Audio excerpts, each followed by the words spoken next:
If you have a difficulty with another human being, there's some point of ignorance and some point of delusion that are keeping you from being able... On both sides. On both sides. The problem is you can only worry about yours. And then once you clear yours and your vision gets clean and purified, and you approach a person from a purified space, things get a whole lot easier.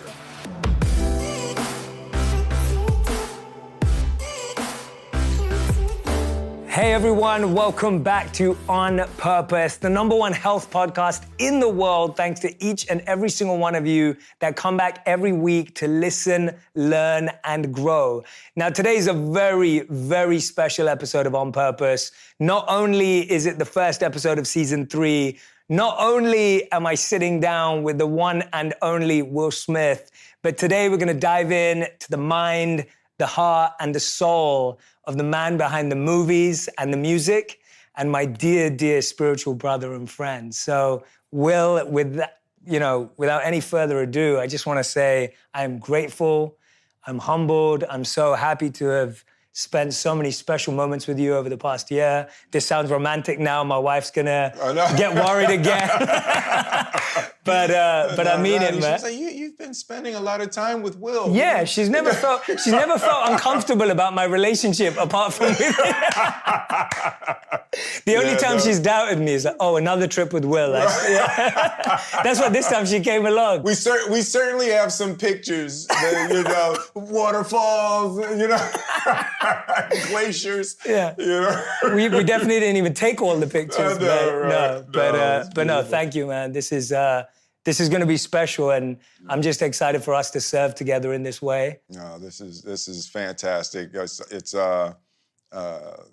been a long time coming for us to sit down like this. For the people listening, it's probably been a year. We're running up on a year now, right? Yeah. It's like 10 months or something like that. Yeah. That I've been studying with Jay. I fell in love with the Bhagavad Gita. Jay and I have been spending time. We've been hanging. We've been traveling together. Jay has really been the catalyst for this next phase of my life. We have committed to one another in a brotherhood of service and support, and we've been. I guess we've been in the gym. We've been in the soul gym, working out for the past 8 months, and this is our first time, doing anything that's public facing. So I'm excited to talk about what we've been working on, and Jay's been working with my family pretty much every day. A new Smith starts to study with Jay. Beautiful and family. Also our teacher Radhanath Swami. So it's been a beautiful year. And I'm very excited to start talking to people about what we've been studying and learning and doing together. Absolutely, man. And I also want to say too, I think it's rare where you get to sit down with someone that you've got to know intimately and closely. Mm-hmm. And also when you sit down, and I've probably watched, I'm trying to think, I think I've watched every interview you've ever done, over the years. Before I met you, when I met you, I'm always talking to you. I'm like, oh, I remember you said this 5 years ago or 10 years ago you were saying this. And when I'm sitting down with you now, I'm thinking, I remember the first time I properly met you was at Willow's birthday a few years back. And everyone was it was Halloween. Yeah. So everyone was dressed in costumes and stuff. So I didn't even know it was you. Mm-hmm. And then you had like the Zorro kind of mask over your eyes. And so it was a big person. I was like, oh, maybe that's Will, maybe that's not. I didn't know. And then you lifted your mask off. And the thing I recognized you about from the moment I met you was just your ability. You have this unique ability to just be really present and kind and deeply there with everyone you meet. Well, thank you, man. And I think that for, having met you in public arenas, whether it was the Bad Boys premiere and then in our personal meetings, as you were mentioning, you're just even better. Well, thank you, man. And I think that that's so hard to be Yeah. when you're that good. But I Yeah. remember that, and that was the hospitality Radhi felt with you, like that ability to care for each person walking in, the family aspect, making us feel welcomed and a part of it. That I just think that in today's world, that human aspect is what we're all missing. I think that is a part of my DNA, part of it from difficult aspects of my childhood. I grew up with violence in my home, so I developed, a really acute emotional sense, out of defense. I just needed to make sure that my father was okay. I needed to make sure things were going well. And I just became really hypersensitive to emotional movement in a room as a defense mechanism.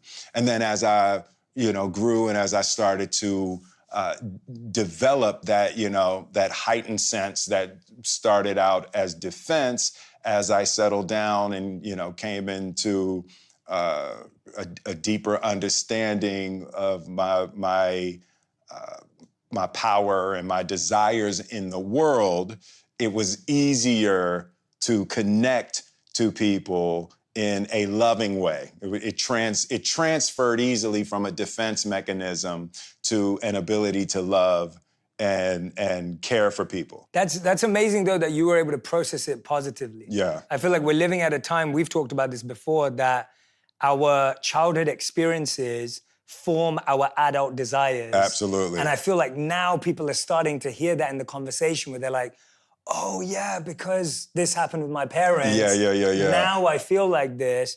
How do you think you were able to, because we've talked about this before when you've talked about your mother, your father, what you learned from them. Tell us a bit about what you learned and how you were able to process it positively and engage with it rather than create a negative story from it.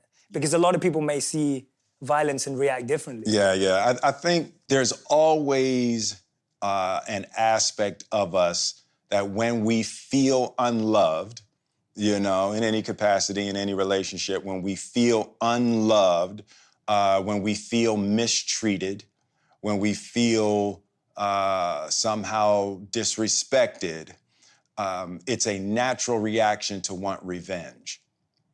And I think that's what happens with most people, specifically in our most vulnerable stages when we're children, and we haven't done anything to deserve that kind of treatment. It's really hard for the ego to not click into revenge, and once I discovered that mechanism, once I saw that most of us walk around with, that we want revenge against that mistreatment. It's a little piece of that with all of us. So the problem is that when you seek revenge, you destroy yourself, and that's the paradoxical conflict that we all live in. Yeah. Someone has mistreated us. We want revenge, but if we take it, we hurt ourselves more. It's crazy how it's right? designed. You know what I mean? Yeah. So that is the, as Radhanath Swami referred to, the perplexing situation that we find ourselves in. And the only answer is loving kindness. And most of us don't want to hear that. It's like, I'll take my chances with revenge. I'm going to take my chances with punching this dude in the face or cussing this girl out or whatever it takes, but I can't do loving kindness. Yeah. And for me, I had such a beautiful example of loving kindness in my grandmother when I was growing up. I always knew I wanted to be that, the way that she loved and cared for people. I didn't realize that her giving was connected to her peace. That was something that I got a concept of later. But I always knew that that was my example, and I think that's the critical part. We need an example. Somebody has to be an example. Human beings are creatures of example. You got to see it. Yeah. You know, so that's really where I am in my life right now. I want to show what it looks like to be loving and kind and giving and forgiving. And I just want to model those virtues as best I can. It's amazing how the thing we think that's going to help us feel better Yes. is actually what makes us feel worse. Yep.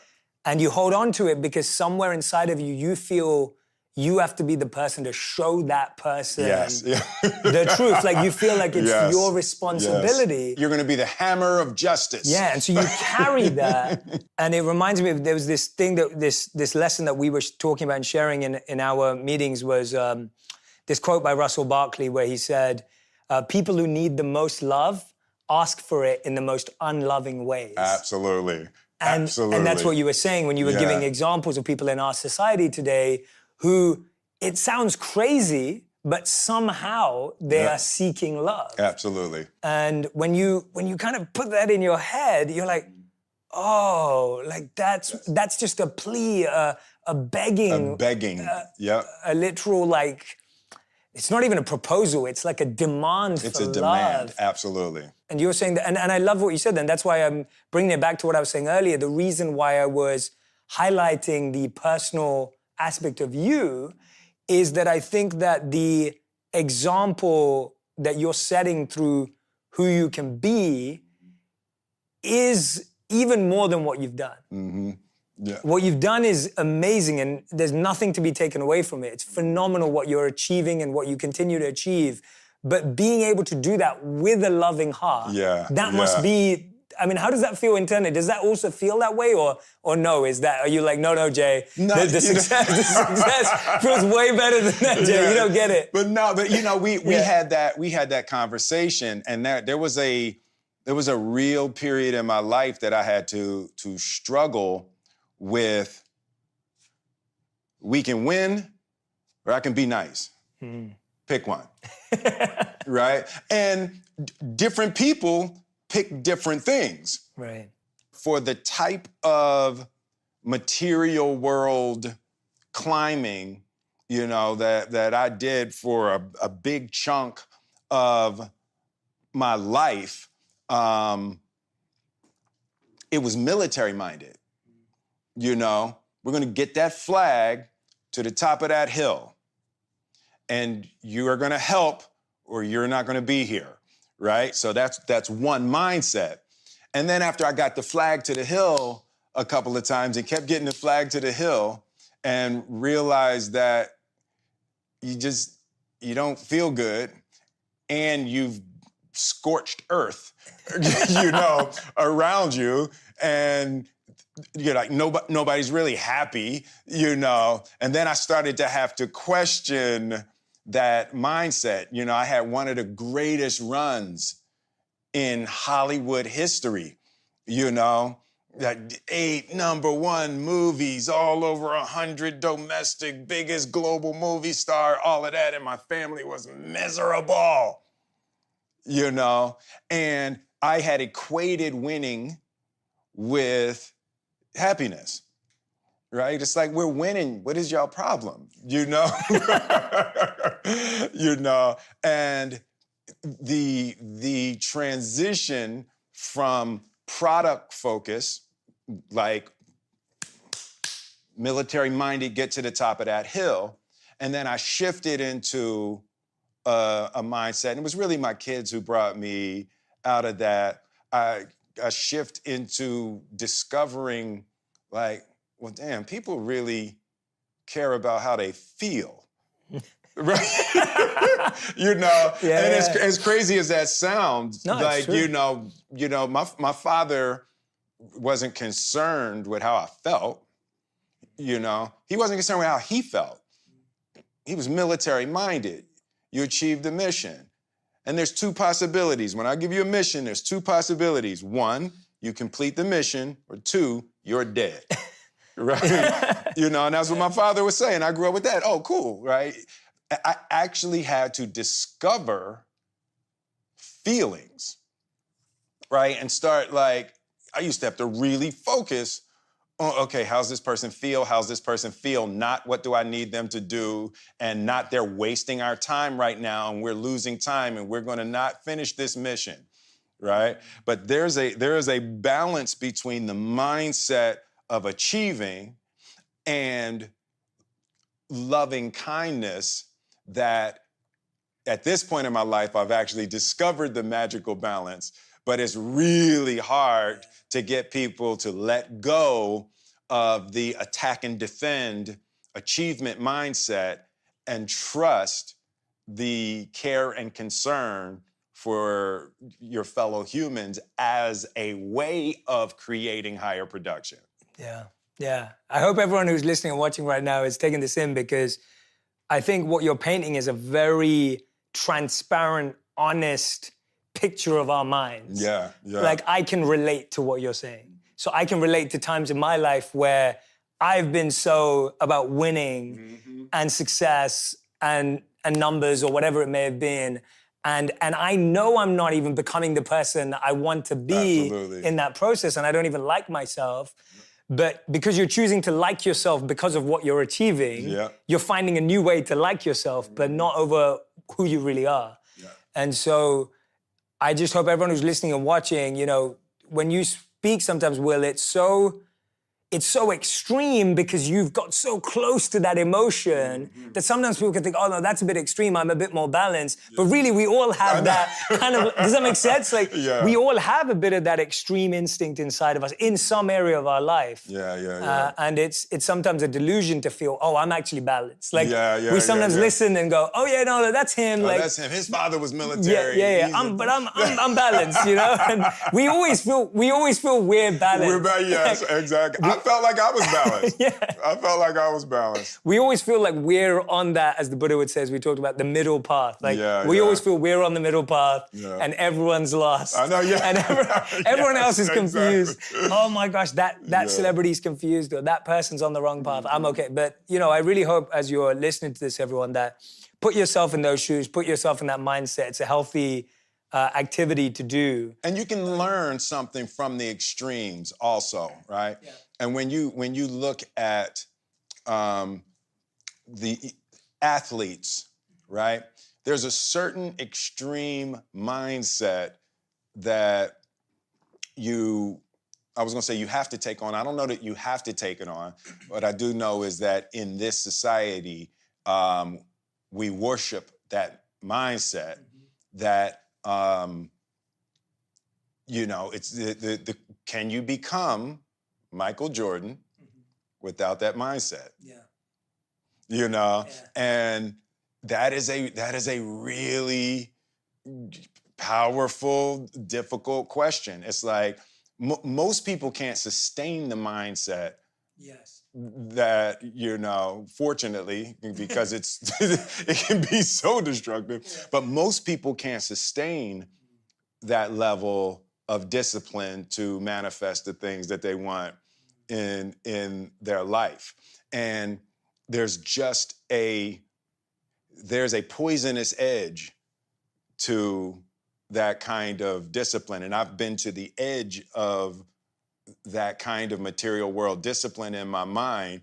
And I can tell you, you can have a whole lot of stuff and be miserable out there on that edge. And I found a much more comfortable and productive space in my life. And you still need that discipline. Yes. But it's like when you use that kind of power to achieve things, it's like there's a brutal reckoning. Yeah.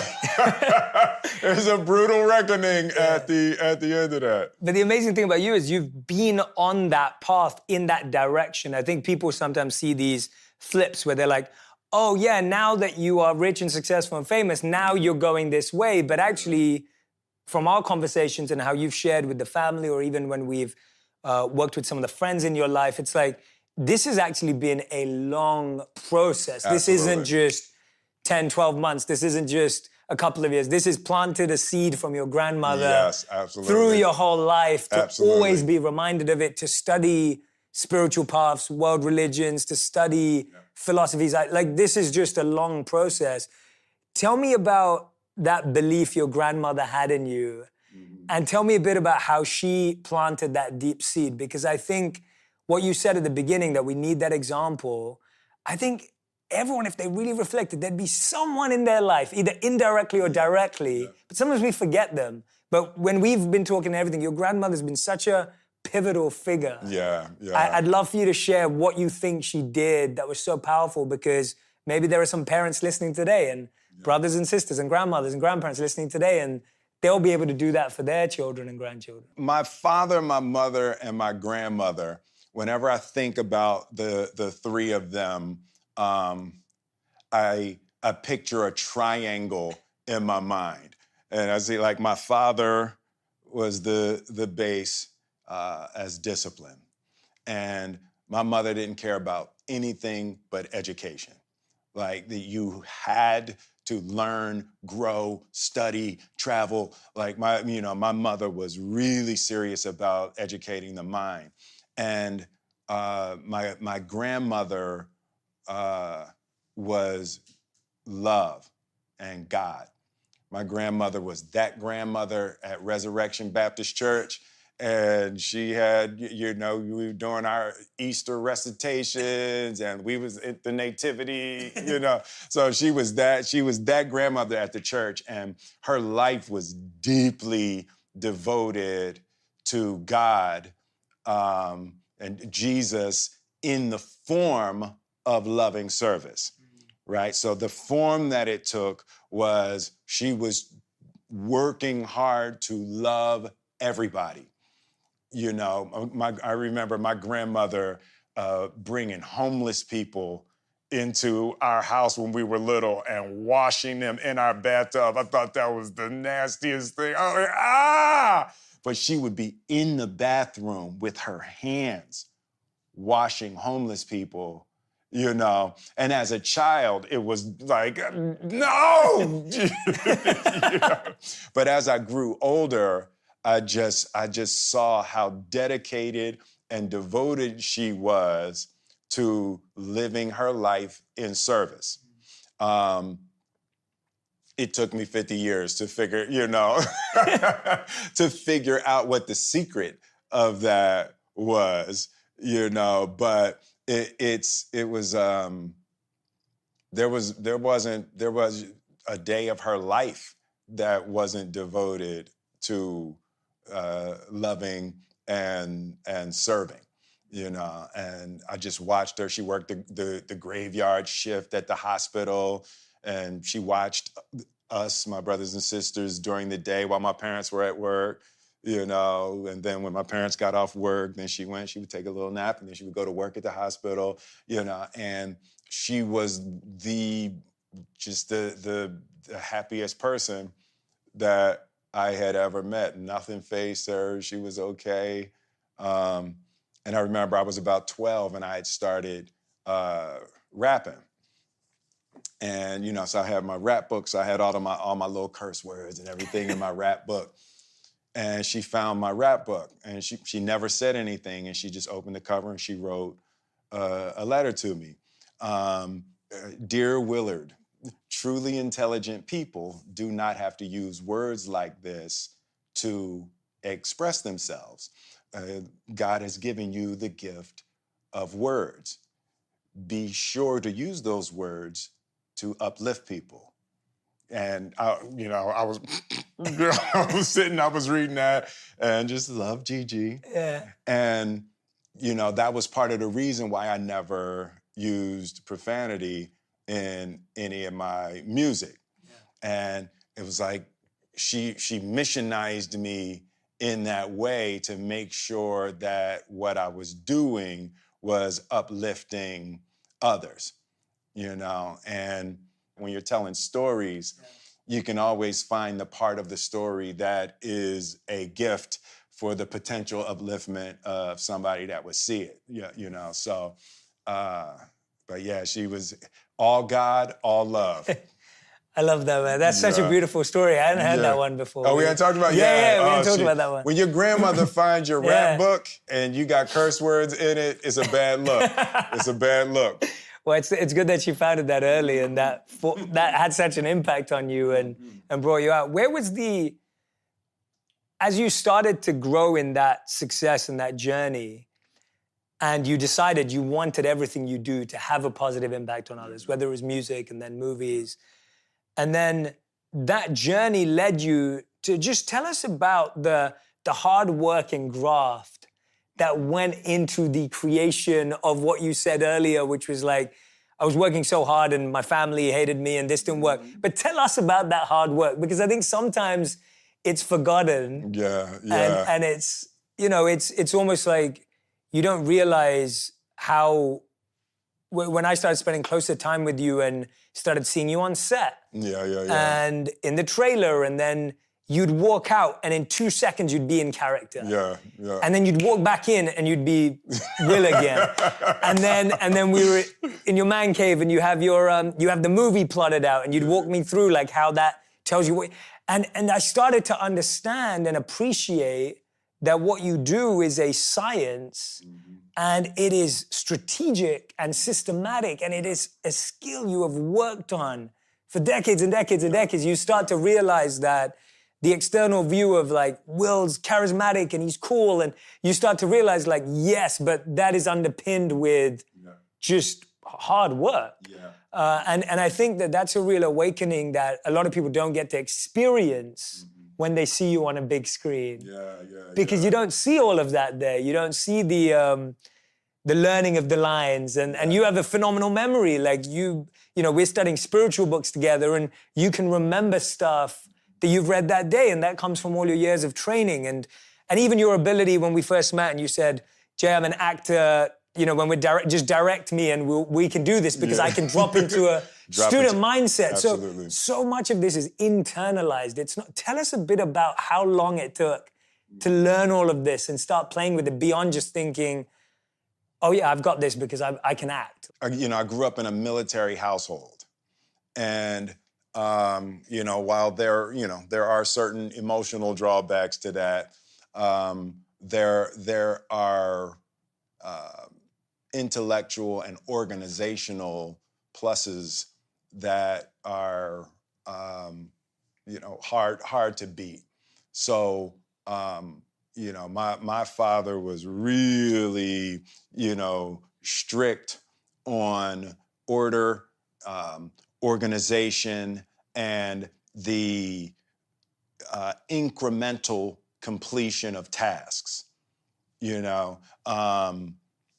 And also combined with my mother's push on education. As a really young child, we had to put hospital corners on our beds and our shoes were lined up, and so at 6 years old, we were forced to think along those military lines, and everything was a mission to my father. Like, there was nothing that was a basic task. You weren't just gonna wash the dishes.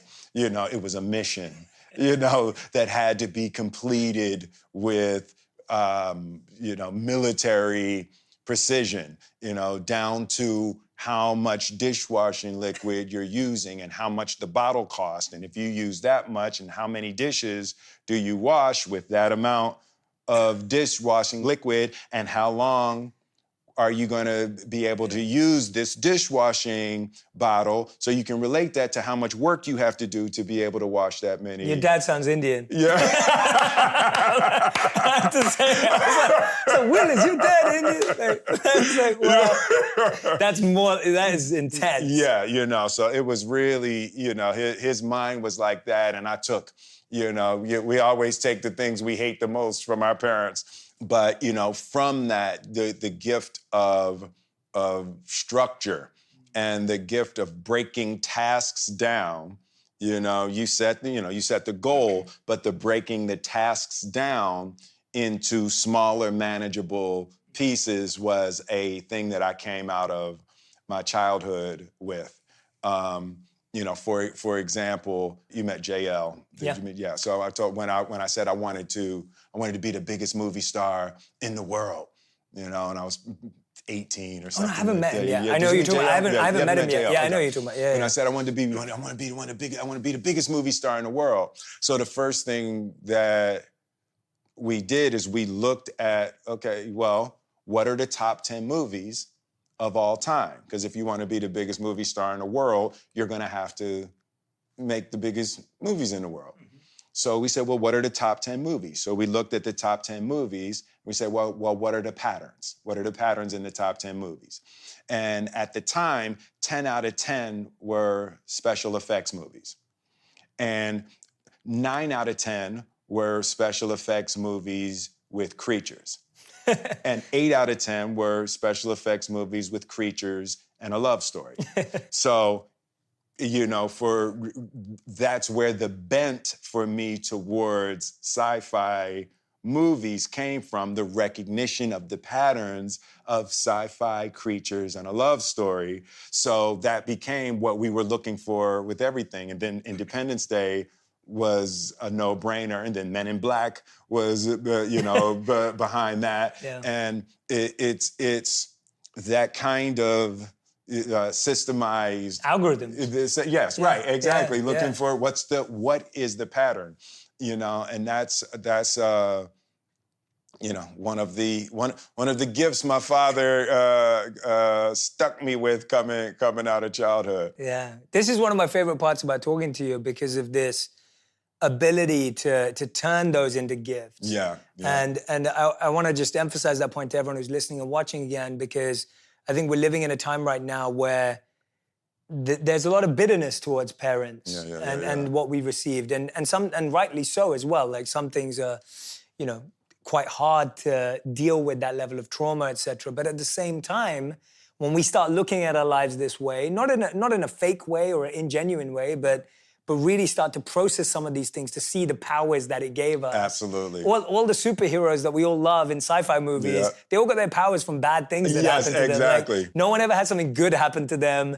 And then they, like, for Spider-Man, he got bit by a spider. For this person, like, got abandoned by his parents. Like, all the superheroes we all love and worship all got their powers from something bad happening to them. You know, it's really difficult to say that to someone in the middle of the throes of a traumatic experience. We've talked about that, right? But, you know, from sitting on this side of the experiences that I've shared, you know, in my life and in my experience,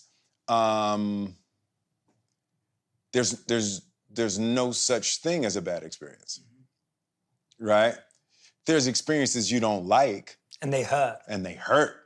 Right? But to define something as a bad experience, for me, has not been true. Everything that's ever happened to me in my life that at the time was deeply traumatic and debilitating. You know, there's you know, been only 2 times in my life when I contemplated suicide. Wow. You know, there's been 2 times in my life. You know, and the once was when my mother and father separated, when my parents broke up, and I was 12, and you know, that was one of the only, you know, serious times in my life that I contemplated suicide. But even out of that, as I look back on that, the pain of that experience cultivated devotion in my life to my family, and I just never wanted to have my children suffer that. And of course, I got divorced from Cherie, so I was recreating that situation, but it woke me up in a way that forced me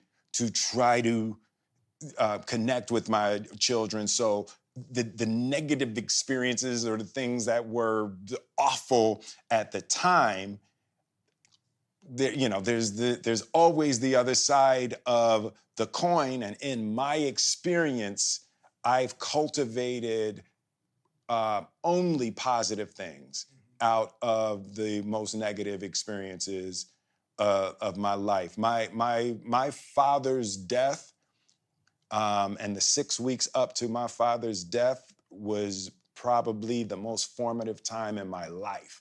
And as painful as it was and as difficult it was and all the stuff that came up during the time, it was a powerful, formative, positive experience in my life.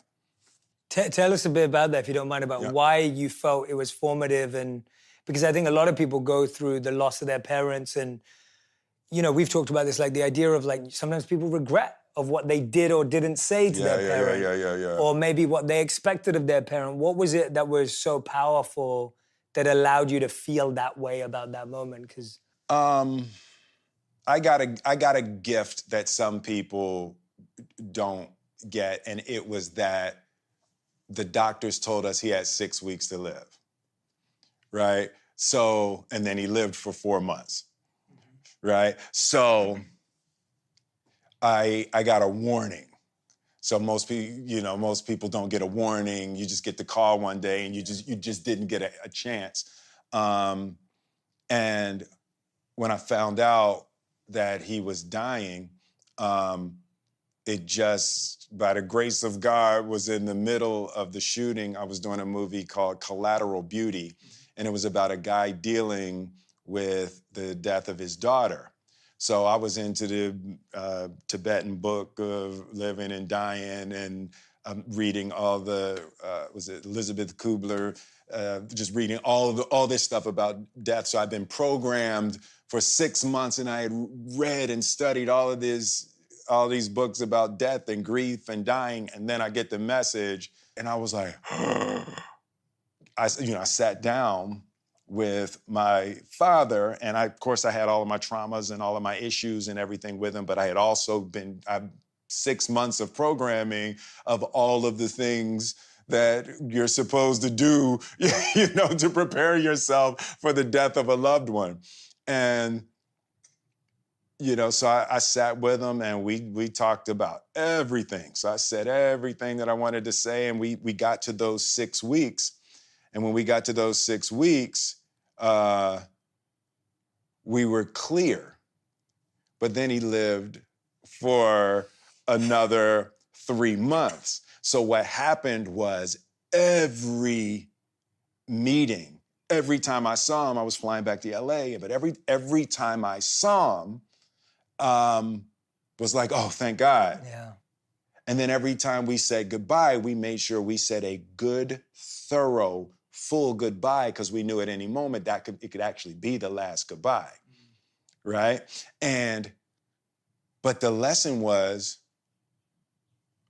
it's always like that. When we say goodbye, we can't know if this is the last time we will ever see. You should never greet someone casually or say goodbye to someone casually. And that lesson came from that experience. Every moment was so rich. Every time we saw each other, it was, and every time we said goodbye, we made sure it was a good, thorough, full goodbye. But that's how you're supposed to live every day anyway. Every time you leave your house could be the last time. You're supposed to be in the richness of your hellos and goodbyes and thank yous, And, so I learned that lesson with my father. And then when he passed, it was easy.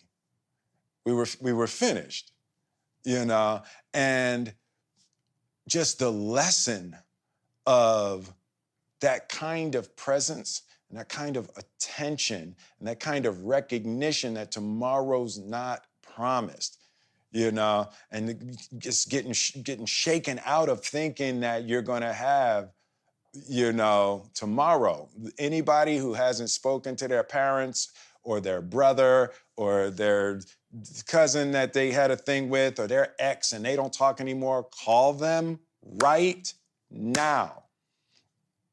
You just don't think you're gonna have a chance to call them tomorrow or next week. And it's like that opportunity with my father changed every relationship in my life. I've cleaned all of the relationships in my life to no regret. I do not want someone to be gone and I wish I had and wish I could have, and I'm not doing that in my life. That's beautiful, man. Thank you for sharing that. That's just, hearing you say that, I think there's a lot of people who needed to hear that. And I'm hoping everyone's going to pick up the phone and message. And if that person's not here anymore, still write them a letter. Right, absolutely. Right? If they're not here anymore and you didn't get to say all of that, write a letter. Read it out to them. Read it to a picture of them if that's what it takes. Absolutely. Like, allow yourself to share and express. Don't hold it in and hold it back, because somehow that energy will still reach that person, and that energy's left you too. So absolutely. You know, even if you can't call someone up today, make sure you still follow the same practice, because it's just not, it's never worth it. It's never worth it. It's just never worth it. Never worth it. And I love that idea of valuing each hello and goodbye. Absolutely. And not taking it for granted or taking it lightly. You never know whatever's gonna happen, right? You just have no idea. And unfortunately, we see it. This is the, there's actually a beautiful, I don't know if we ever talked about this, there's a beautiful piece in the Mahabharata, which is the Gita is a small part of, and one of the students asked the teacher, he said, what's the most amazing thing in the world? Like, what's the most incredible thing in the world? And the teacher responds and says, the most incredible, amazing thing in the world is that we see people leave all around us, but we never think it's gonna be us. I never. Like, so you see it and you have that moment again and again, and then you lose someone in your life and you think, oh, that could be me, or that could be someone else. And you live like that for a day, and then the complacency sets back in. Absolutely. Tell us a bit about, you know, you've been studying world religions and spiritual paths for a long time. Absolutely. And the first time I officially reached out to you and your team and everyone, which was a few years back now, was because I saw that you'd been reading the Gita. And the Gita was obviously the book that I read and studied so deeply and fell in love with. And after having studied world religions myself too, and I've had beautiful experiences reading the Bible and the Quran and the Gita. And so when I saw you talking about it when you were in India, I was just like, wow, like, this is amazing. Like, I'm already a huge fan. I love Will Smith. Like, how is Will reading the Gita? I was like, how did that even happen? And then when I got to know you and Jada and spoke to the family, I realized that you'd taken on a challenge to, like, study a world religion every year. And tell us about that and what you learned along the way. What were some of the traditions that stood out in your journey and what did you learn from them, whether it was the Kabbalah or even Scientology, all those, because you've shared so many beautiful lessons with me from what you've studied. And I'd love to pass them on. So what was, I guess probably in the first 10 years of our marriage, that was me and Jada's bonding, right? So every year we would pick a spiritual tradition and we would study it all the way through.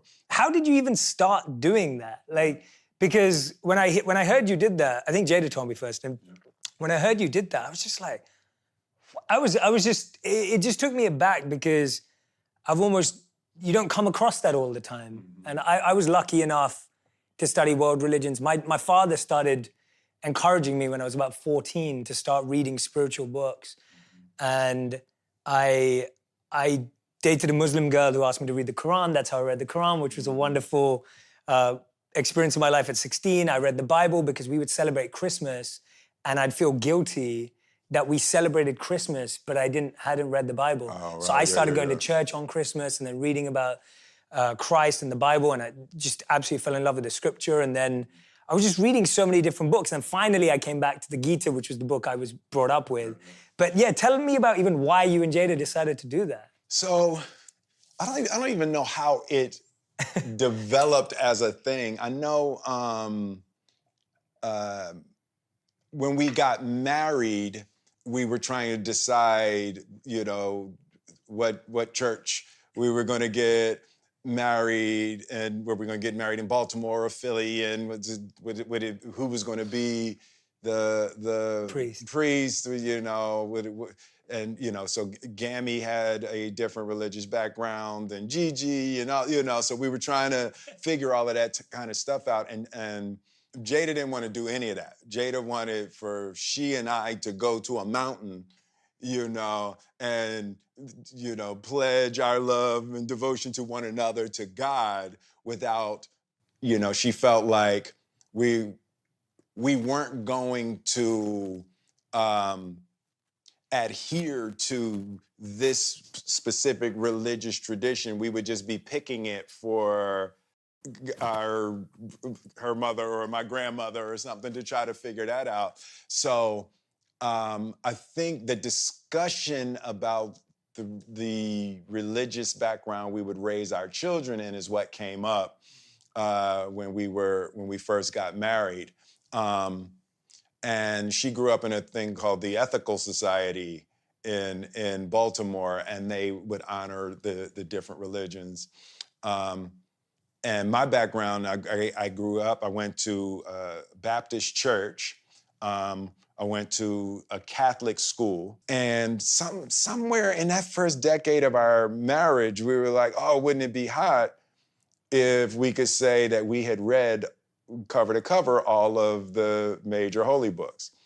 And we started with the Bible, and I just remember seeing her Bible was marked. You know how I do my books now. You see how all my books are highlighted all the way through. And, she completed the entire Bible, 7 months before me, right? So now it's on, right? So then when it came time for the Quran, I was like, I wanted to win, right?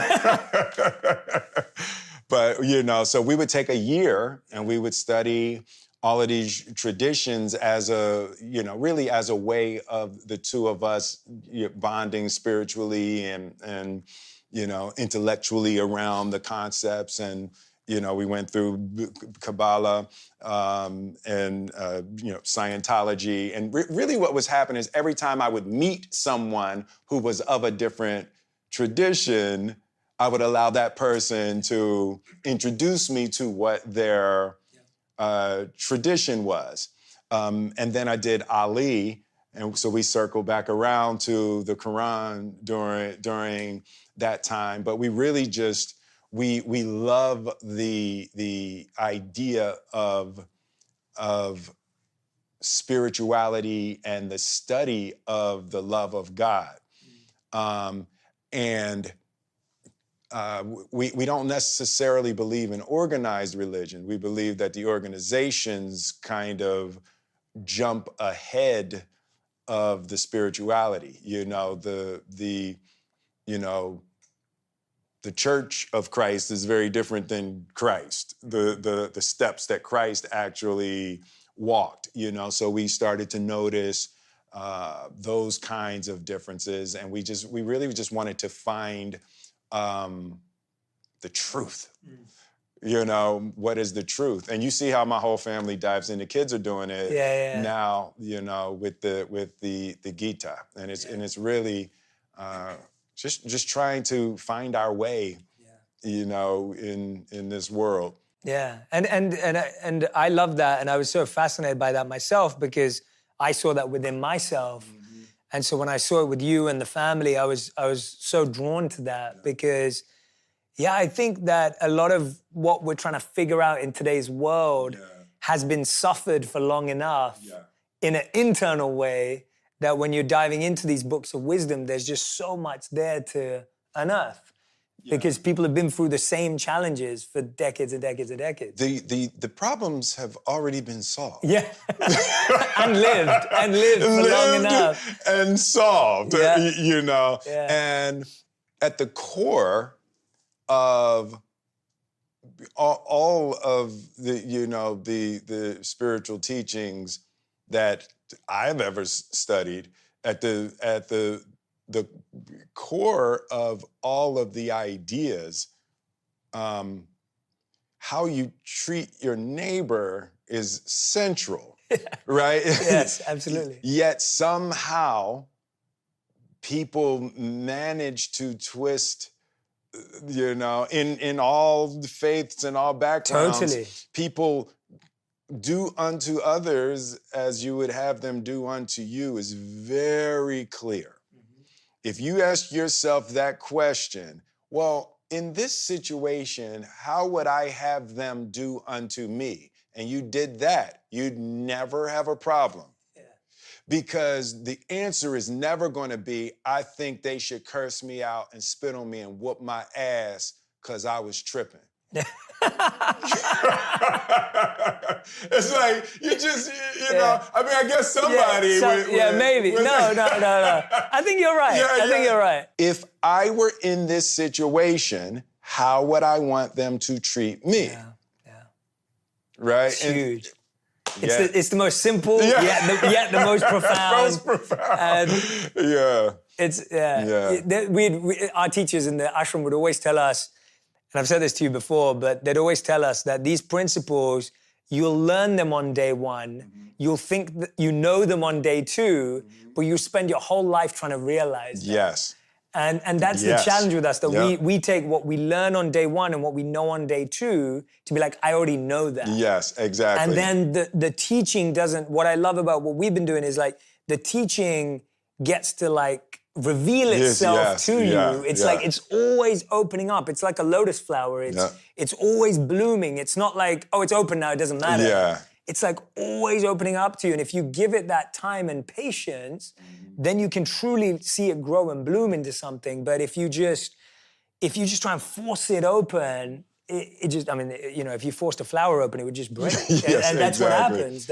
What I say to you all the time is, so to give people a sense of it. So we were doing, 2 to 4 hours a day, a few days a week for months. For months, For months, and we were spending as much time together as we would spend with our families or other things. So we've logged some real hours in this last year. And the thing that was always amazing to me is that we could take 8 hours, right? And we spend it and we get it and we study, we do all of that. And you leave my house and I pick up my phone, how quickly somebody could snatch me. I was like, and it really is a serious moment-to-moment practice to remember to be nice to people. When you get sucked back into the foolishness so hard and so fast. And that was frustrating to me for a while. Like literally we would do 8 hours. And I'm great. And you wouldn't be off of the block yet. And I pick up my phone and it's a business call. And literally that fast, like literally in 45 seconds, my mind could get triggered back into that mindset. I know now that's just, it's every day. Yeah. It's, you don't get to know it and be done. Yeah. Like it's a daily practice for the rest of your life to be able to deal with the foolishness of this world in a way that's productive and kind. Yeah. Now everyone knows I'm terrible at what I do. Well, I know. It's like, as soon as you're at the door, it's like, oh, wow, like, Jay, you're really bad at this. It's like, oh, Jay, you should have left Will with a little more girth than that. I know. You can't even last 2 seconds with that. That's terrible. Well, you're working with years of sediment, All of us, lifetimes, like the conditioning is so strong. Yeah. And it's almost like when we start to do the work, you're walking into a garden full of weeds. Yeah, yeah. So all the flowers are covered. All the beauty of the garden is covered in weeds.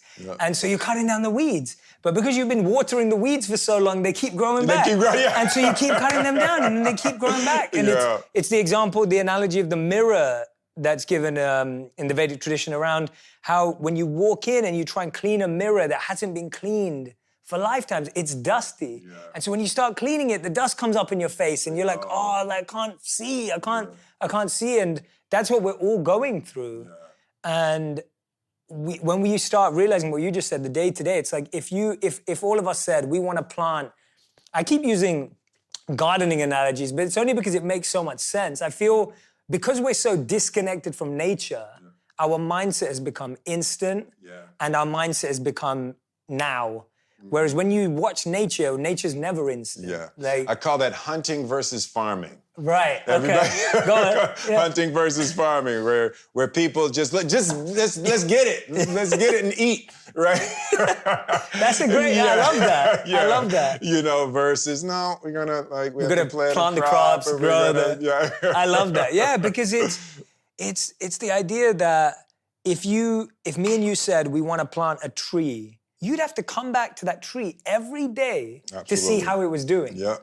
And it wouldn't be a tree for many, many years, but you'd have to come back every day, water it, sunlight, move it, replant the soil. Yeah. And that's what we're doing with ourselves. But for some reason, because we're so disconnected from nature now, we think that, if I just meditate today, then it's, it's like saying, I'll eat today and I don't have to eat tomorrow. Yeah, right. Or I showered last week. I showered last week, I'm good, I'm good. But yeah, it's, and it was your commitment. I remember when we were on that first phone call and I was like, you were like, I want to work on this. I was like, how much time do you have? Like, how much time do you have? And you're Will Smith, so I'm thinking you don't have any time. And I don't know how serious you get yet. Yeah. I'm not aware yet of how immersed and obsessed you get with stuff. I'm still learning about you. And then you're like, I've got 2 hours. And I was like, all right, 2 hours a week, 2 hours bi-weekly, 2 hours monthly. You're like, no, 2 hours a day. 2 hours a day. And I was like, wow, he's real. I was like, he's serious. I was like, wow, he's for real. And then, and I'd go away and you re-inspired so much of my own study. And that's what I was telling to you over Christmas, which is when we kind of broke off as I went to London and you've been traveling. It's like I spent the whole of Christmas reading myself for 4 to 8 hours a day, meditating again. That's beautiful. Because I felt I had to be more to give you more. That's beautiful. And I think that was such a gift you gave me where I fell back in love with what I fell in love with years ago. That's beautiful. Because of the work we were doing. Yeah. And because when you're answering someone's questions, you have to read deeper and think more and reflect more. And so for me, I went away from those meetings going, gosh, I better start reading more. That's what's so beautiful about sharing something like that together. Yeah. It was great when with the Radhanath Swami when you told him that you were going to be working with me, and I just loved his response. He said, "Oh, that is so great. You're going to get to teach all of the things you need to learn." Yeah. I remember. I was just telling him, I was explaining to him how sincere you are, and I was like, he's so serious and he's sincere. And that's what he came back with. And, that's when you know you've got a good teacher who knows how to squash your ego and make you realize how small you are. Yeah. And it was beautiful because from that moment, that was my attitude when I was meeting you. I was like, I'm saying this for me, I'm saying this for, and that allows you to be so much more, just allows you to get out of the way. Yeah. And let the wisdom do its work. Yeah, that's so real. The central problem that has been the focus of my life and everything that I've done has been centered on having a successful love relationship, right? So I saw my parents when they were growing up, and I hated that my parents' marriage deteriorated. And, as young as I can remember, 5, 6 years old, I wanted to be married. I wanted to have a family. I've never been the guy that you know, wanted to do threesomes and groupies, and I've never been that guy. I always wanted to commit and have a single successful relationship. So the scientist in my mind and in my study of spiritual texts and things like that, I've always been looking for the secret to successful love relationships. And then as I've grown, it's sort of expanded, and I'm seeing the through line. The same basic ideas are successful parenting, and the same basic ideas are being a successful follower or a successful leader or a successful student. And I started to see the central issues with all of human relating. And it's the problems, or it's not even problems, the problem is really singular. If you're talking about a husband and a wife, or you're talking about a parent and a child, or a Democrat and a Republican, or a Saudi and an American, whatever, in all of the configurations of human difficulty, at the center of it is almost exclusively a lack of understanding of the other person's perspective, right?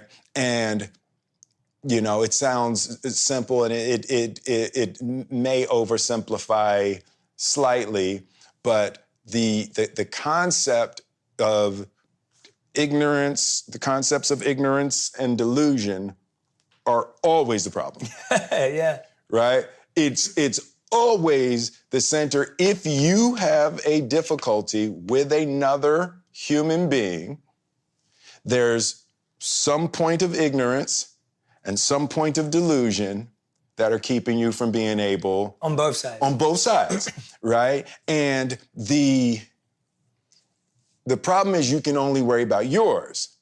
You have to clear yours, and then once you clear yours and your vision gets clean and purified, and you approach a person from a purified space, things get a whole lot easier, And it's like you are always bringing poison to the party. And when you recognize that in any difficulty you're having with any human being, you brought poison to the party. Right? And if you can focus on locating and purifying the poison you brought, it opens up entirely new avenues of connection and compromise and solutions that you can create with a person. And that has really been the central focus of my life, and being an actor has been spectacular in that way, because my life is exploring my mind, and changing it, right? When I play a character who believes something that I don't believe, I have to learn how to feel something that's in opposition to my truth, which is a spectacular skill set to have to uproot beliefs, implant new ideas, and have them blossom on camera at the right moment.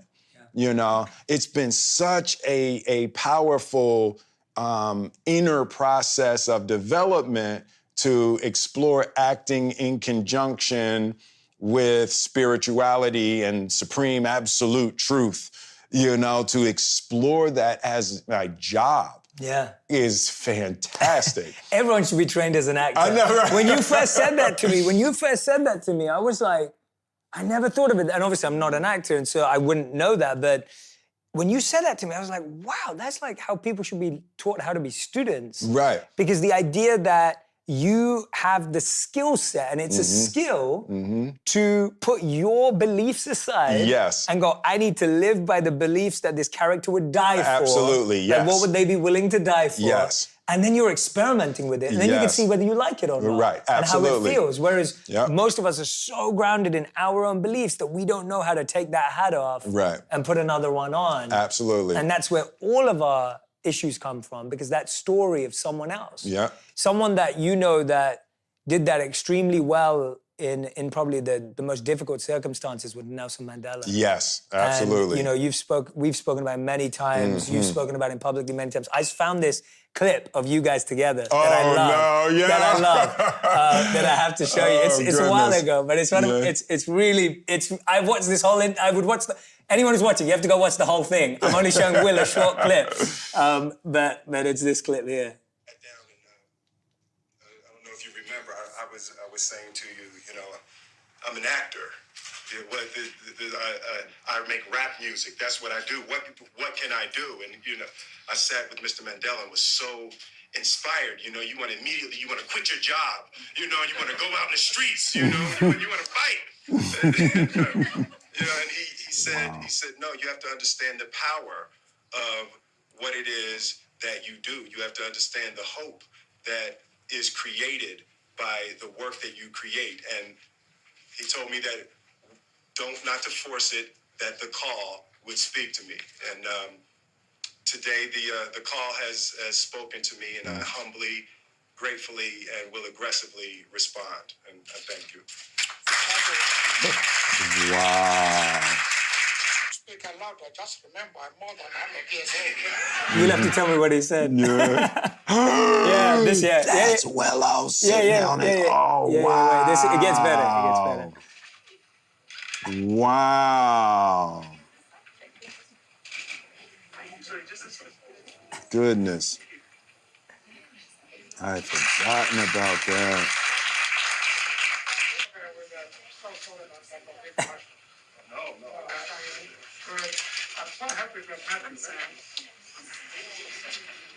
Good Willow.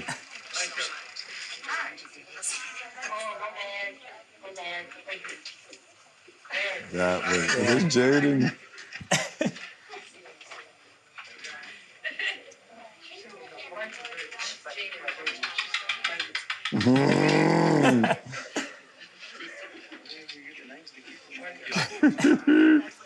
That's wild. Yeah.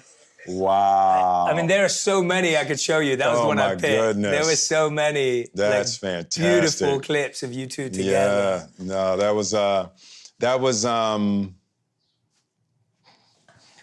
one of the. I'm not a man prone to regrets. And we talked about this a lot, but that was one of the regrets. And I'm making my way back around to the ideas, and that's, part of our relationship and with Radhanath Swami. But I was sitting with Mr. Mandela. It may have even been that day. And we were sitting, it was calm. He just had this look on his face. And I said, what's that look on your face? And he was kind of looking, he was just watching people. I said, you know something that the rest of us don't know. He definitely did. Yeah. And he looked at me, and the look that I recognize now was, he said, oh, right? That it was like, that's the right question. And he said, if you come spend some time with me, I'll teach you. And somehow I was just felt so unworthy of that. He reached out to me every year before he died. And, he said, I'm an old man. You need to come spend some time with me. And I just felt unworthy, And he wanted to teach me what we're studying. You know, he wanted, you know, I've tasted a little bit of what he wanted to teach me. And the question is, how can you smile in this world? You know, because you're not going to change it. You know, you're gonna do your part, but this world is chaotic and it's brutal and it can be really unloving. And how do you do your part with a smile on your face? Yeah. You know, and it was really beautiful. One of the few things, not even, you know, I know things happen in their time, so it's not a regret, but it's like a regret. Well, I always say to you that it's, first of all, it's actually a very, the fact that you didn't go because you felt unworthy is a, at least from the traditions I've studied, would be considered extremely good spiritual qualification for learning. Yeah. like when we think, it's weird, like spiritual life is like, it's teaching you self-worth without having low self-esteem. Yes, yeah. But it's, and you said it once in an interview, speaking about Nelson Mandela, you said like, you know, it's like being in his presence made you realize how small you were. Yes, yeah. But how big you could be. How big, yes. Right? You said that. Absolutely. And when I heard Damn, you say, I said that? Yeah, you I'm said. gonna start saying that again. Yeah. That's good stuff. Yeah, you said that. And it was, when I heard you say that, I was like, that is spiritual self-worth. Like, we live in a world today where self-worth or self-belief is all like, I'm the best, like, I own this, like, I'm worthy of everything. Like, of course Nelson Mandela wants to spend time with me. I'm Will Smith. Like, that's material self-worth. Yeah. But it's fickle and it's boring and Yeah. it's so, it has no base to it. It's baseless. Yeah. Whereas that feeling of like, when, as you said, that when I'm with him or when I was around him, I realized how small I was, but how big I could be. Yeah. That's spiritual self-worth. Yeah. And I think people often confuse humility with weakness or with yeah. low self-esteem. Like, oh, Will, you must have had low self-esteem. Right. But it's not. It's just the idea that I still have to evolve a little bit to feel like, and you know, you to deserve his time and attention. Yeah, and because you had that, I feel, you know, you've continued in your way to find the, and he's still involved in your life. I think that's the beauty of it. If someone loves you that much, they don't stop, like your grandmother, she didn't stop being involved in your life. Absolutely. And I've felt every time you've spoken about him, that you've brought him into my life just by speaking about him. And now into everyone else's life even more. And you know, I'm sure, you know, obviously I can't speak on his behalf at all, but all I can say is that his energy is still in your life for sure. That's real. He lives through you. That is real. Yeah, it's beautiful. But I want to talk about a few more things before I let you go. I could talk to you forever, and we do that, so I won't do that today. But I wanted to talk to you about when you mentioned, because this, I came back to this because this was the initial statement that was like, I need to get to know Will. And it was when you said that you were channeling your inner Arjun. Yeah. And you said that, and I was just like, what? I was like, it just, two of my worlds collided. I grew up watching Fresh Prince every day. I knew every pickup line. I used every pickup line because of you. I bought the bad boy suit. Like, you know, for me, it's like, that was my teenage years. That's genius. I watched Bad Boys for Life for the 7th time on the way here today to Dubai, because I thought I was like, it's offensive to watch any other movie. So I've been a big fan for years. Then I go off, be a monk, I come back, and then I'm in the world, and then I see you say this, and I'm like, what? Like, to me, it's just, and obviously getting to know you after that has made me go, okay, God had a plan, and this was all, you know. But tell me about why Arjun as a character for you has been, because you even, and I think this is because of you and your storytelling, you even brought Arjun in my life, more to life. So tell me a bit about why Arjun was so synonymous with you. And you know, so there are figures in spiritual texts and just in general for human beings, you know, being creatures of example, And there's, probably for 5 or 6 years before Arjun, I just was stuck on Abraham. I just loved Abraham's life, right? And I was following Abraham, and on his deathbed, he gets up to wash the feet of the guests in his house. Just stories like that, just really stuck with me. So then I started reading about Arjun, and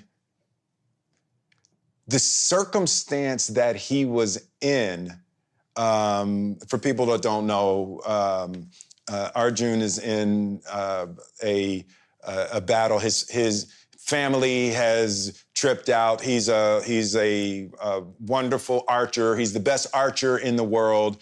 And his family trips out and take the kingdom. And they're like, they snatch his wife, and they're trying to disrobe his wife. And he's looking like, yo, what are y'all jokers doing? And he comes home, and he's like, and they seize the kingdom, and he can't believe that they have done this.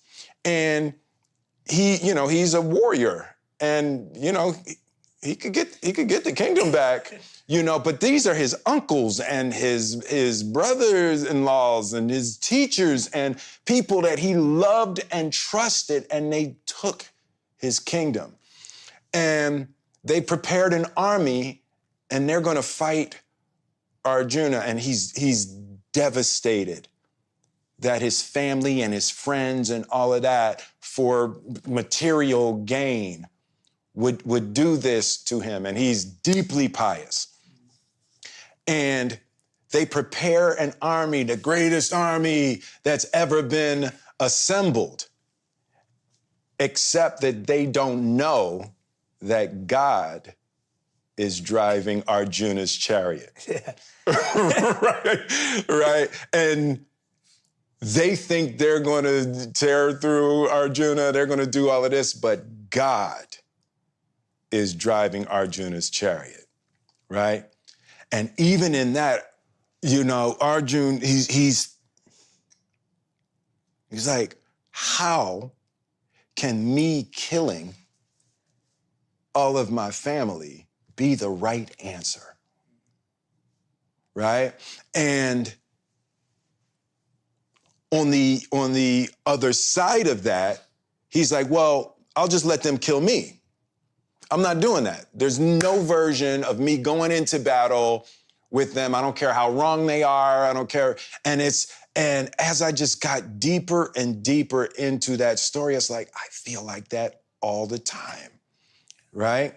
I feel like I'm in what Radhanath Swami referred to as a perplexing situation. Always. Always, right? That I feel stuck in a perplexing situation with people I love where there's not clean answers, right? And I always feel strong enough, like if you want to fight, we can fight. I know how to fight, but how can that be the right thing, And I just really related to how the Gita handles those kinds of perplexing situations and recognizing that's what life is. You are born into a perpetual perplexing situation. And that it was the first time that I'd ever heard the spiritual idea like that life is a perplexing situation, and you're never going to get around being stuck in the duality. You have to elevate above the whole thing, And the Christian concept about that I always heard and never understood fully. And my grandmother would say all the time, you got to let go and let God. Yeah. Right? Yeah. And it was like that. It just the Gita filled in that concept of what it really means. It doesn't mean don't do anything. Yeah. Let go and let God doesn't mean don't do anything. Yeah. It means do your divine duty, whatever that may be. And just for whatever reason, the study of the Gita at this particular point in my life really clarified a lot of ideas of how to move through a world where you almost can't do it right. Yeah. Right? And it's like there's God's playing a practical joke, right? And when you start seeing, that there's a trick in there, and the Gita illuminated that trick for me in a way. I was like, how could I be the biggest movie star in the world, be the best at all of this, and how you not love me? Right? And, how was my family miserable? And it's like, that's the trick. Yeah. That's the practical joke. That's beautifully explained. Because it's the perception of the right reaction. Yes. That's where we get lost, is that for us, going back to what you said at the beginning, you were like, there's no such thing as a bad experience. We're looking at the result of our activities as a signal of how well we're living. Yes, absolutely. And that messes us up because the result of your activities is not under your control. Yes, absolutely. And so if you're living your life based on the result of your activities being a signal that you're successful, you're setting yourself up to, and all of us do it all the time. I was using Jada's reaction to my actions as a measure of the quality of my actions. Yeah. And one thing has nothing to do with the other. Yeah, absolutely. Right? And that's not what we're taught, right? And the concept that someone's reaction to your behavior is theirs and your behavior is yours.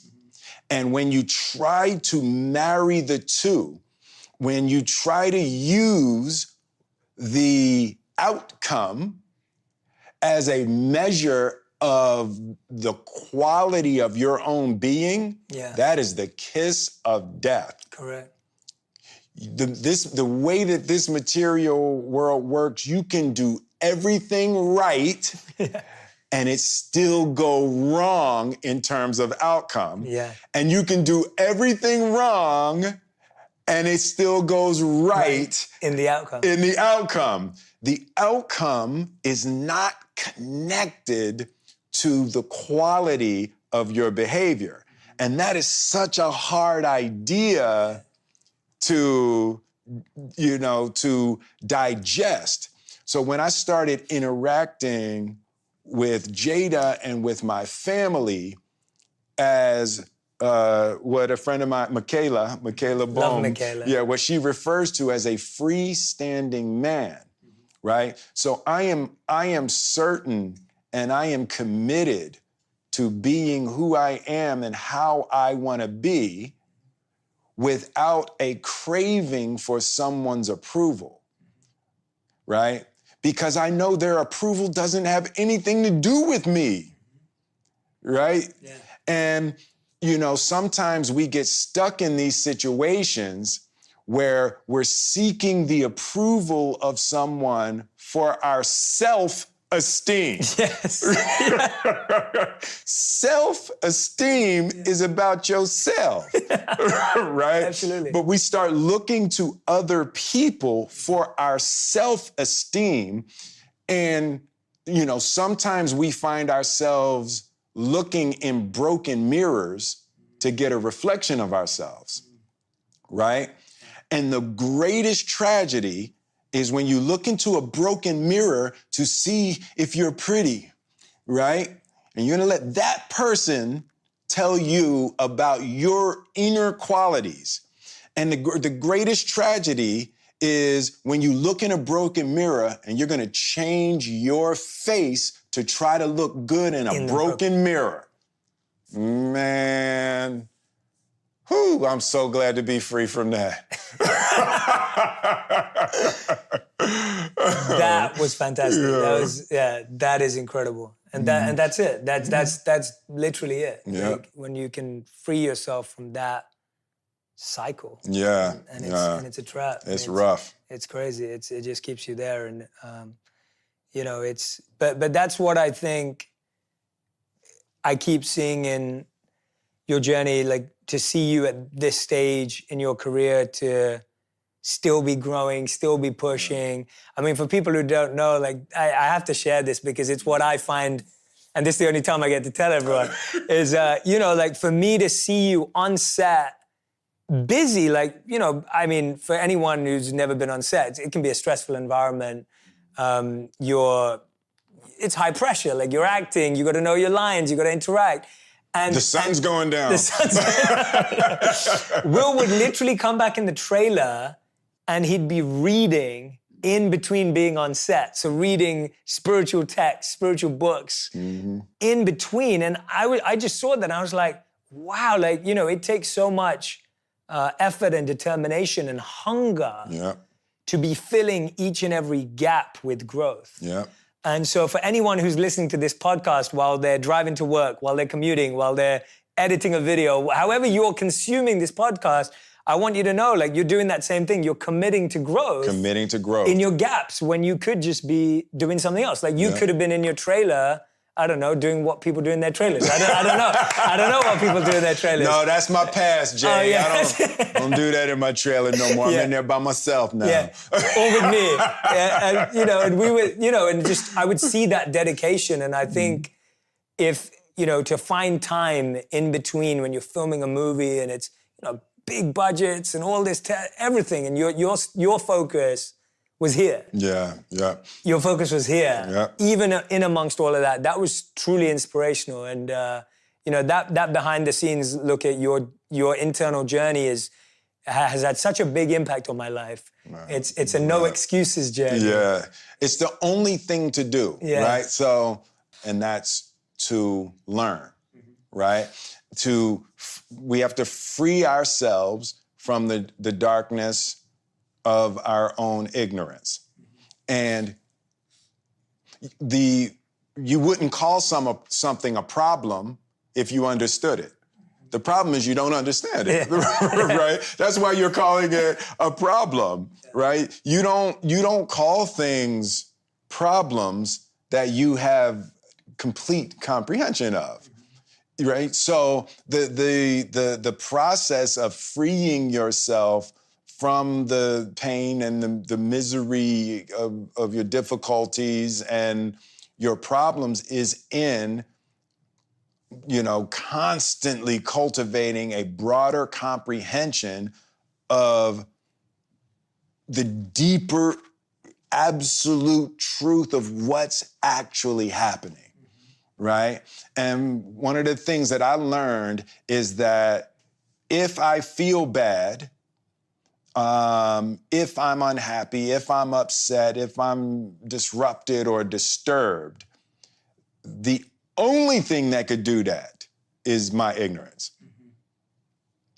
That's the only thing that creates misery is you slip into a sort of hopelessness of not being able to figure it out, and I just, for me, I've gotten to the place that life is school, right?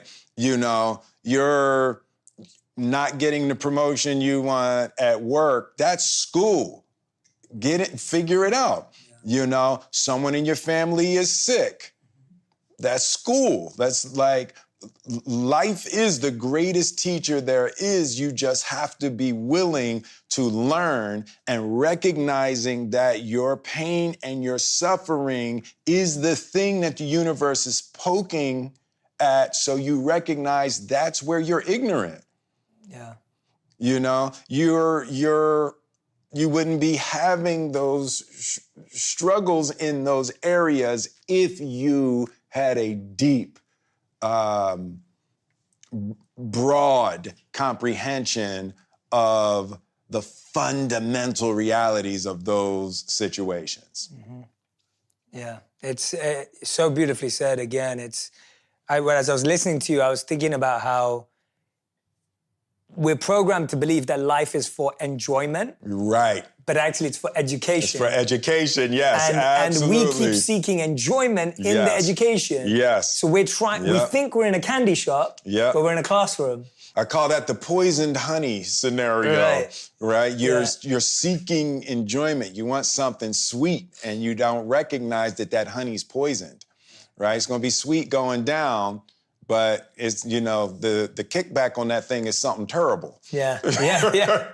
And we see that in, you know, what you're creating now. And I remember we talked about how you're amazing as the genie, and you were saying how you felt you got to be so much of you and in the character. But even with the release of Amend that just came out, like, I feel like we've talked about this concept before, and you brought it up. You were like, you know, the sacred clown has always been the emblem and the symbol. Yeah.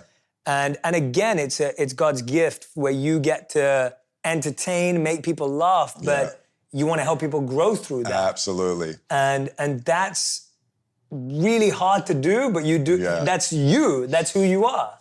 And tell us about how that's now coming through in the work you're doing, like how you've actually brought this into reality, because sometimes it can feel very heady. But you've really been working hard on taking it out of the head, into the heart, and into the world. Yeah, and that was one of the things about Aladdin that was so defining for me, you know, and that concept of the sacred clown, I had written that down in one of my books, you know, 5 or 6 years ago. And it's like, at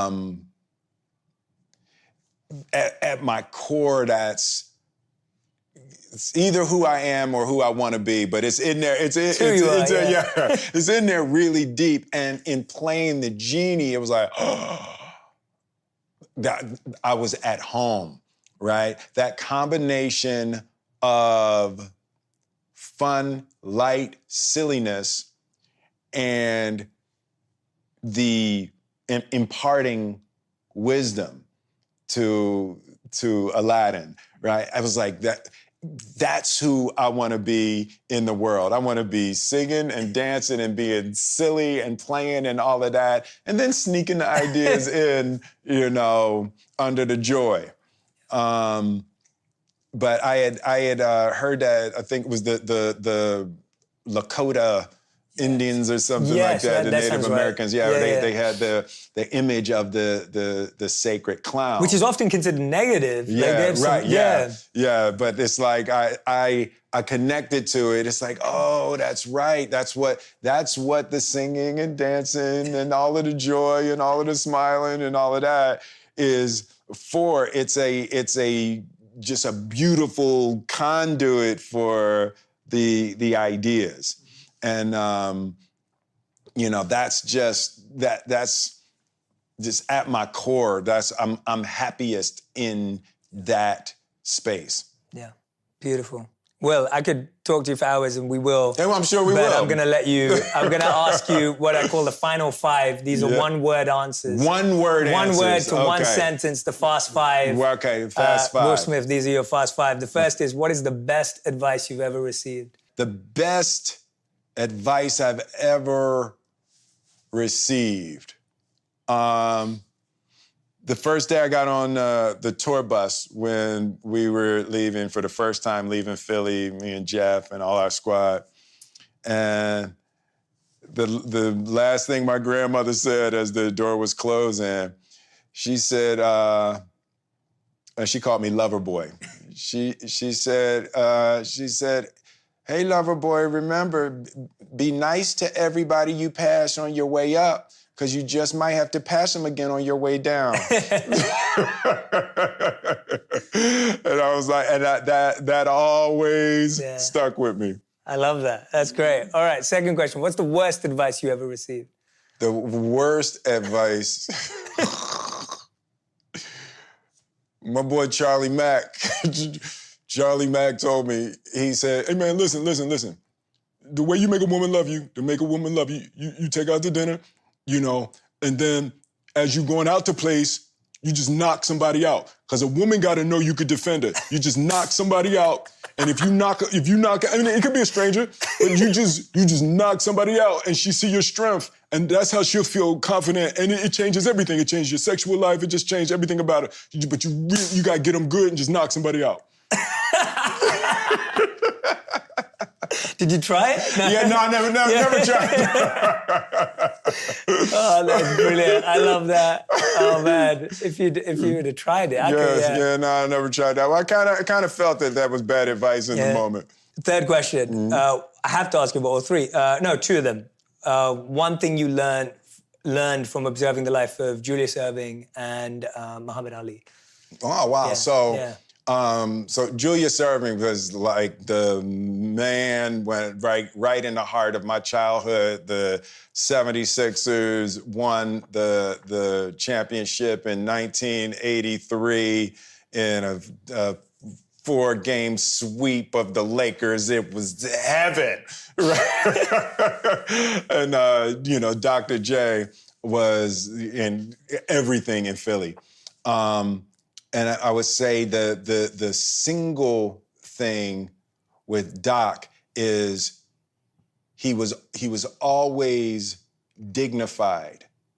No matter what somebody said, no matter what somebody did, he got in one fight in his entire NBA career. But the idea that he was just perfectly still, and he was an exquisite, well-spoken gentleman. And that was the thing. He was a killer on the court.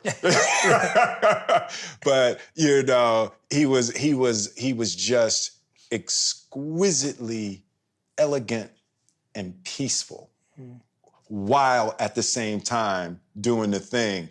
And that balance of those two things I always thought was spectacular. I love that. That's beautiful. Yeah. And you said Ali. Yeah. You guys spent so much time together. There's some great interviews between you two as well. Oh, Ali was hilarious. One of the things, so Ali would just come to set, he would walk around, he would walk away and just get on a bus.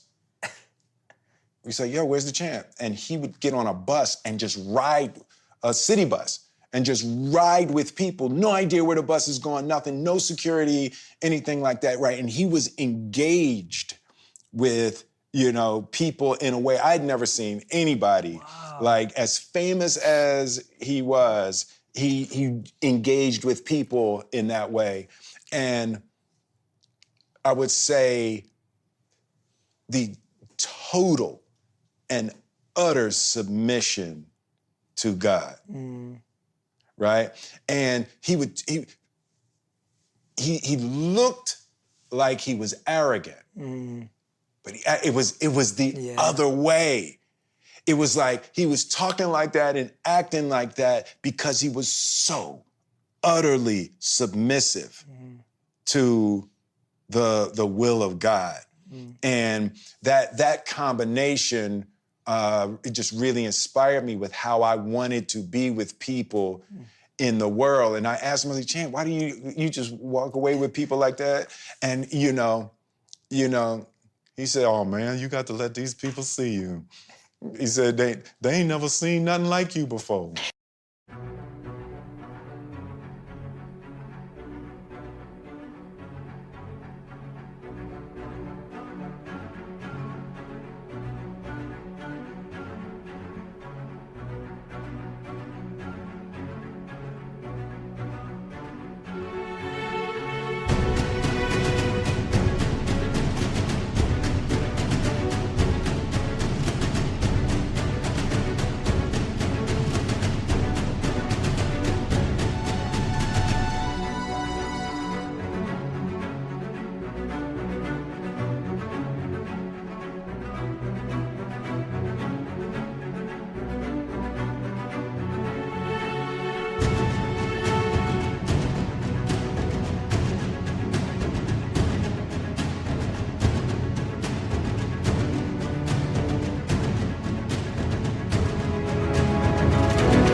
you got to get out there and you got to touch them so they know you real.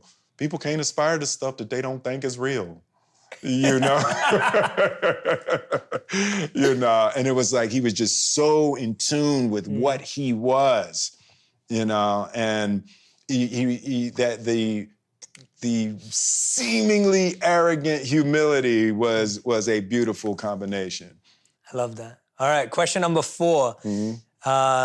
What's the biggest lesson you've learned in the last 12 months? In the last 12 months, I would say it's that ignorance and evil are twins. You look at them and they look just alike, except that ignorance can be educated and evil is a much more difficult problem. And I would say I learned, fortunately, that ignorance is much more prevalent than blatant evil. If that makes sense. That's a great answer. Yeah, that makes a lot. I mean, that makes so much sense. We have to have a whole episode about that. That makes a lot of sense. All right. 5th and final question: if you could create one law in the world that everyone had to follow, what would it be? One law that everyone had to follow.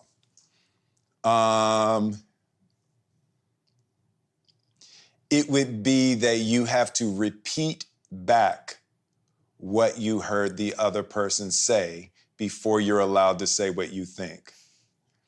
That the law is you're not allowed to respond to what someone said until you repeat back what you heard, and the person has multiple opportunities. No, that's not what I meant. And until you repeat back accurately what the person said, you don't get to talk. That is a great law. I love that principle.